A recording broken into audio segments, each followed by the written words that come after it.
Today I'm gonna share with you guys 5 tips slash hacks slash just like ways that I run my real estate business from home, ways that I make money from home as a real estate agent.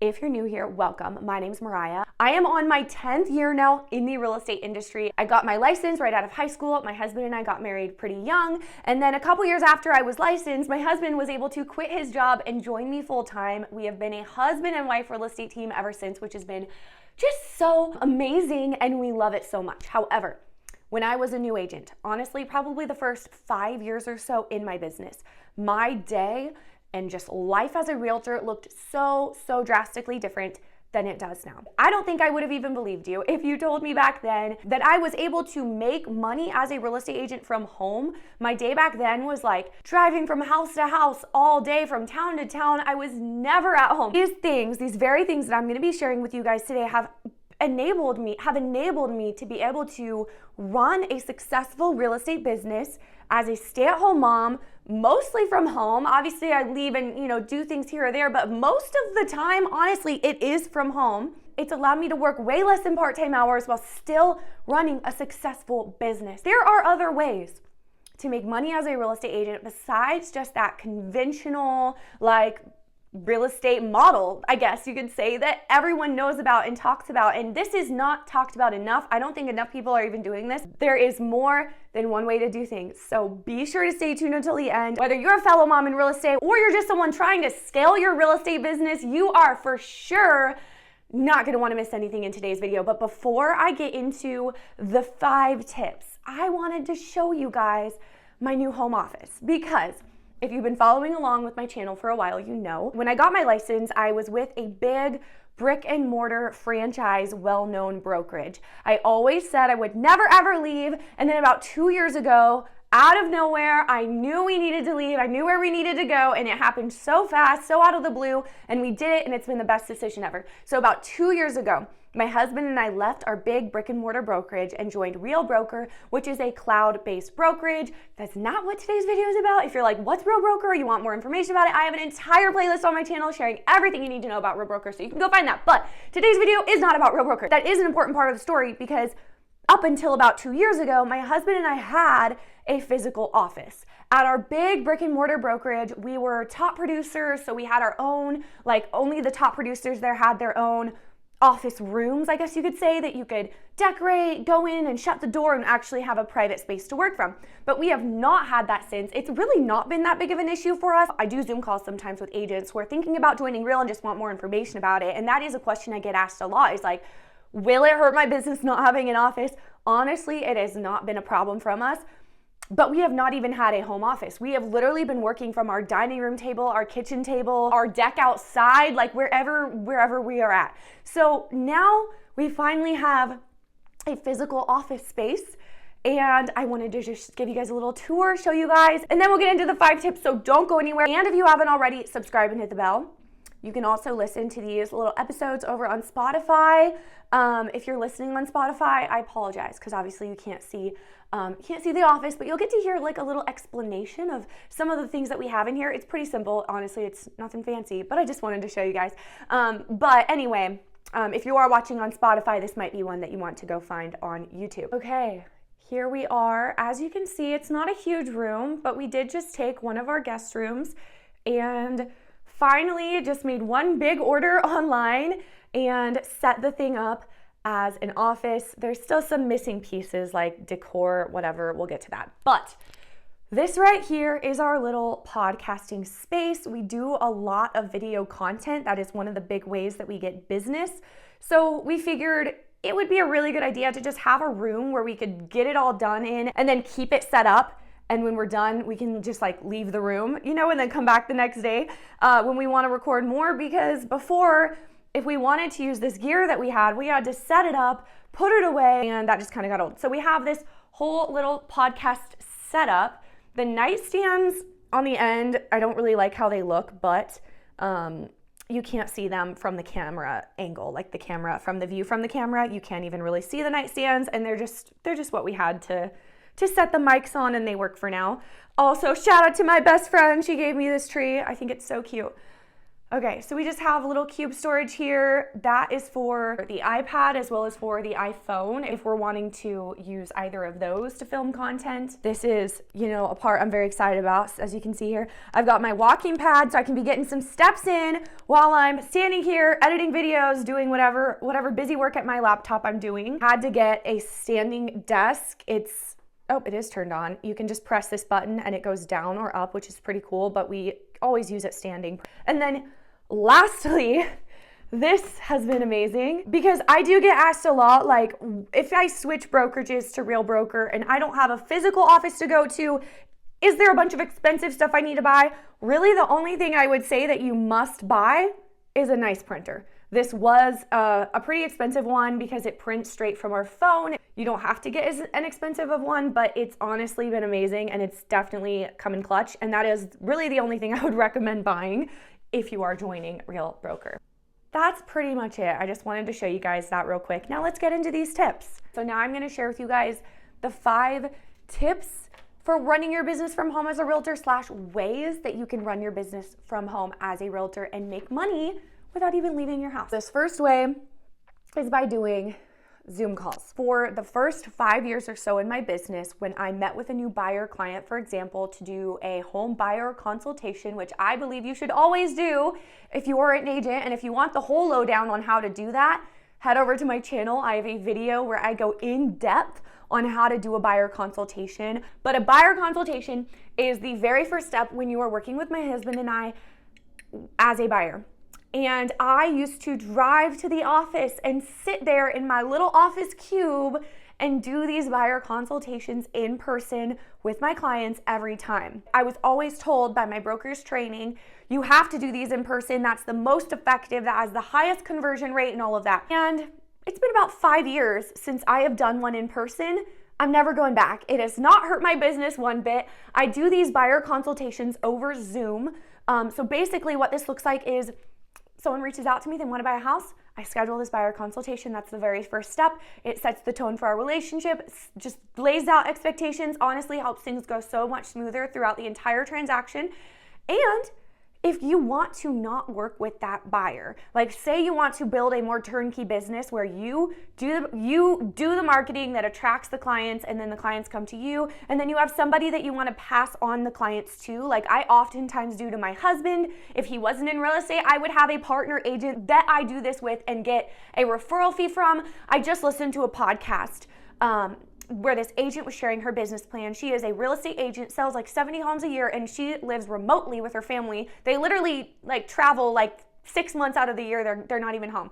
And the way that they're able to run their business this way is she handles the buyer consultations, which you can do from anywhere, and then she passes the client on to somebody who's going to be showing the houses, doing all of that. She's there for the negotiations, but there's so many ways you can run your business is what I'm trying to say. It does not have to look the black and white way that we all heard in real estate training or real estate school. There's so many creative ways to do this now that we have the internet in 2025 and beyond. But back to my point about Zoom calls. Where do I do these? Well, usually I do them from home, now my home office, but I did do them at my dining room table. Nobody cared. Nobody realized it was at my dining room table. None of my clients cared at all. I've done them from my backyard. I've done them from my car many, many times. I've done them from hotel balconies when I'm traveling with my family.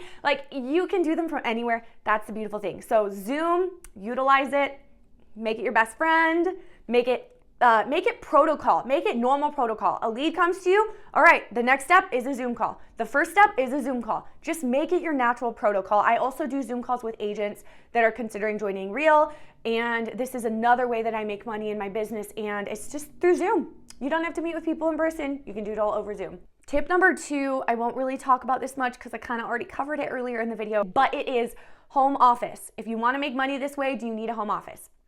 I would argue you don't.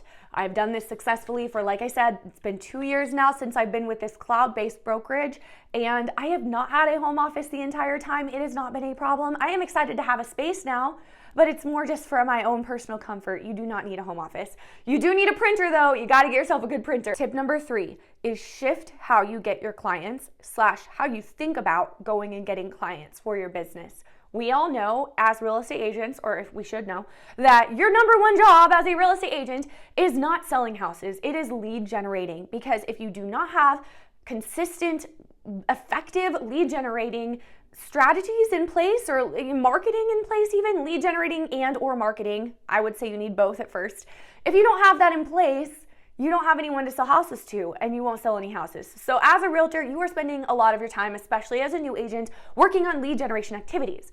Now, shifting your focus from how do I get those clients? Like for me, this used to be leaving the house. I could not get clients without leaving the house. I had to leave the house. And I think that's like an old school way of thinking in real estate that is still being preached by many old school real estate coaches. However, you could do that. You could leave your house, go knock on some doors, go host some open houses, go to some networking events, whatever. Leave your house and go out and get the business. Or you could create content online that attracts your ideal client directly to you. I like to call it attraction marketing, and it works. It's what I do, and it allows me to literally create content from the comfort of my own home or my own car or wherever I am. And then that content goes to work for me and brings the clients to me. I don't have to leave my home. It takes so much less time. I won't go into this more, but that's tip number 3. Tip number 4 is think about passive income. I don't think enough real estate agents think about this, but I think this is key if you are a real estate agent. I think it's something really, really important to be intentional about. There's a handful of ways that you can do this, especially being with Real Broker. It really opens up the door to more opportunities of building wealth and passive income besides just selling houses. Yes, that's number one. That's the first important thing, most important thing. And that's the thing that they really want their agents to focus on and that their agents are focusing on. But there are other ways. For example, in 2025, many real estate brokerages have this thing called revenue share. When a real estate agent joins the company you're with, like Real Broker, for example, when someone joins Real Broker and names me as their sponsor, I will then get a portion of their commission every time they close a house until they reach their cap. Doesn't cost them any more money to do this. They don't lose anything. They literally get to have me in their corner. They can ask me questions. They can reach out. I'm there to help. I'm happy to help if anyone needs it, that type of thing. But this is one way to build real legit residual income. It goes into your bank account every single month in real time. Another way through Real Broker is the stock purchasing plan. It's not quite as passive. It grows over time. I would say it is a form of passive income, but it's not the same where it's gonna hit your bank account every single month. However, you don't wanna sleep on this. Basically, Real Broker gives you the option when you sign up or when you renew on your anniversary year, you can change it. It'll ask you, do you want to opt in to this option or not? You don't have to do it. I do it and I recommend doing it. However, I'm a little biased. Real Broker gives you the option to take a portion. I think it's like 5% right now. It changes over time because they're rewarding the newer agents for getting in early. So over time, it's going to be a little bit less desirable. But right now, I want to say it's like 5%. Don't quote me on that. If you choose to take 5% of your commissions to buy Real Broker stock, so that I do that every time I close on a home. 5% automatically goes towards buying Real Broker stock. They will then give you a certain amount of shares for free. I don't know the exact amount, but it's pretty generous, at least right now. And that's another thing. It'll get less and less generous over time as more and more agents join the company. But if you choose to do that option, they will give you a certain amount of free stock every time you close a home. And then a year later, you get to open up that stock account and see you have real money sitting there. You can take it out, buy an investment property, take it out and use for the next down payment on your dream home. You take it out and use it for a vacation with your family, or just keep it in there like my husband and I plan to do for at least a good while and just watch it keep growing, which is really, really fun. So this is another way to make income at Real Broker that other brokerages do not do. A couple other sources of passive income that it's pretty easy to grow alongside your real estate business would be a YouTube channel. This is something I don't think a lot of people take seriously as passive income, or they think that you have to have millions of subscribers and views to actually make any money at all with Google AdSense, which is actually not true, especially if you're in the real estate community, because I don't think a lot of people know this, but the amount of money that you make. Let me back it up real quick. Basically what Google AdSense is once you reach 1,000 subscribers on your YouTube channel, you are then eligible to begin to get your channel monetized. Basically, that just means that every single month you're going to be receiving a paycheck, either a check in the mail or a direct deposit into your bank from Google AdSense based off of how many views your videos got that month. I think a lot of people are under the misconception that you can't really make real money with Google AdSense unless you have millions of views and subscribers. However, that's definitely not the case. I think it's important to know if you're in real estate.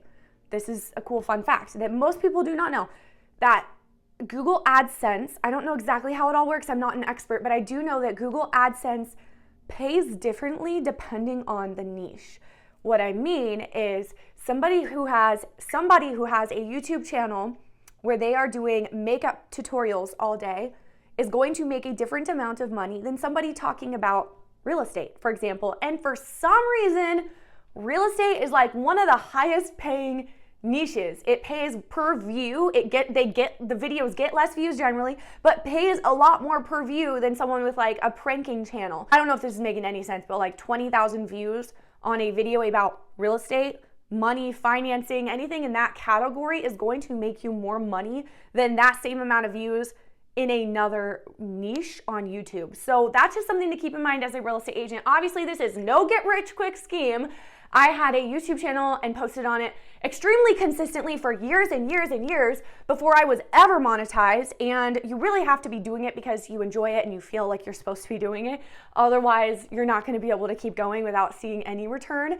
And I did get return besides just the money, obviously. I've built relationships with real estate agents all over the country because of this channel. There's a lot of other benefits besides just getting paid. However, Google AdSense is a pretty easy source of passive income to start growing or work toward growing when you are also in real estate. I like to think of it as like every channel you have that is monetized is its own stream of income. So if you have multiple channels that are eligible to be monetized, then that's a good thing. That's a very good thing. My fifth and final tip is create a personal brand, because this is going to give you the freedom to pull back. This is where the time freedom is going to come in real estate in 2025 and beyond. What I mean by this is I know of so many real estate agents who have gone the living in, moving to real estate YouTube channel route, right? Where they make videos about moving to their area, buying and selling in their area, and those YouTube channels bring them leads, okay? And these agents, I know of many of them who have done this all over the country because it's a popular thing. Now you guys know, if you watch my channel, you know I do this. I have another YouTube channel and that's how I get my business. There are many agents all over the country who started channels like that, get leads consistently. They are not even actively selling real estate themselves anymore because now they have built, they are still posting on those YouTube channels, but now they've built a machine that brings them leads every single month. And that allows them to create passive income, essentially, because it allows them to take those leads that come in and pass them on to someone else who they know, who they trust and will do a great job, and get a referral fee. Whether that looks like they still do the Zoom calls and they're still somewhat involved, they help with the negotiations, or if it looks like they're completely hands-off and they just do the videos and then pass on the clients and don't do anything else. It could look so many ways and you could structure it so many ways. But creating some sort of personal brand is literally the key to being able to pull back and to have that time freedom in your real estate business. No, it will not happen over time. Yes, it's going to take years to get to that point. But if we're talking long term, like if you're planning on being in real estate in the long term, like every year that goes by that you're not doing this it is another year that it's going to longer that it's going to take you. I don't know if that makes any sense. But and when I say personal brand, it doesn't have to mean beautiful, aesthetically pleasing, all your videos look great, everything's the same color, you've got a beautiful Instagram account, TikTok, Facebook account, you have all your socials dialed in and they all look good and you've got a lot of followers on each platform, you're posting on each platform consistently. No, for me it does not look like that. My videos are not aesthetically pleasing. I work with what I have, but my personal brand is more my style of doing video content, the way that I show up, my personality, and the things that I talk about and share about, if that makes sense. And that's what attracts the people that want to work with me to me. I just simply do what I can with what I have That does not look like making aesthetically pleasing content on Instagram, at least for me right now. Maybe that's what it looks like for you, and that's how you're gonna grow your personal brand and get your leads and create your lead generating machine and then dip out of the business slowly but surely in 5 years from now. Maybe that's how it's gonna work for you. For me, that's not it. That's not it. This is it. Talking to my iPhone and my $30 Best Buy mic. So anyway, thank you guys for hanging out with me today. If you grabbed value from today's video, hit the thumbs up button. If you didn't like it, hit the thumbs down button. And I will see you guys soon.